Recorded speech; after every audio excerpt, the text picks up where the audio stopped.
As-tu compris le message à travers No Country for All Men? No Country for All Men, un film sorti en 2007, réalisé par Ethan et Joel Cohen.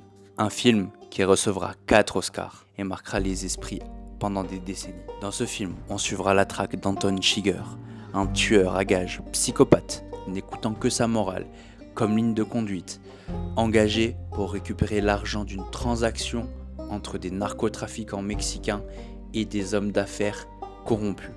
Mais c'est sans savoir qu'un certain Lil Waylon Moss récupérera la mallette sur la scène de crime, remplie de 2 millions de dollars pour son propre compte. La traque commencera à cet instant et jusqu'à la fin du film.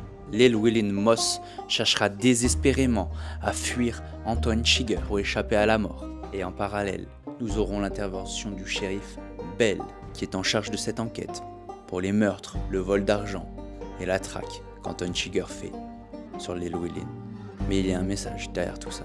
Si Lil Waylon Moss a pris la mallette par cupidité, sans penser aux conséquences, pour lui, sa femme et sa famille, qu'Anton Chigurh rend une forme de justice à travers ses meurtres, et que le vieux shérif n'ose plus retourner sur une scène de crime, c'est parce que le monde est en train de changer. Les hommes ne pensent plus qu'à la drogue, l'argent facile, le luxe, sans foi, ni loi, sans penser à la morale.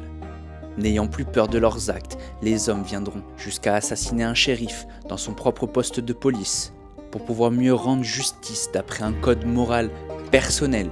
Et pour les hommes bons restants, c'est un supplice que de vivre dans un monde régi par le meurtre, la drogue, la corruption, l'argent facile, l'absence de morale en toute impunité.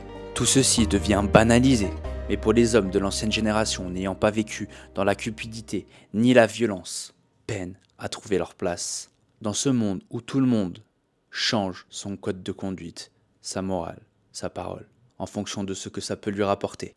Alors non, il n'y a pas de pays, ni de futur, pour les hommes anciens souhaitant la paix, l'équilibre et la tranquillité, dans un monde où l'on change ses valeurs pour une petite pièce. Et toi, qu'en penses-tu ?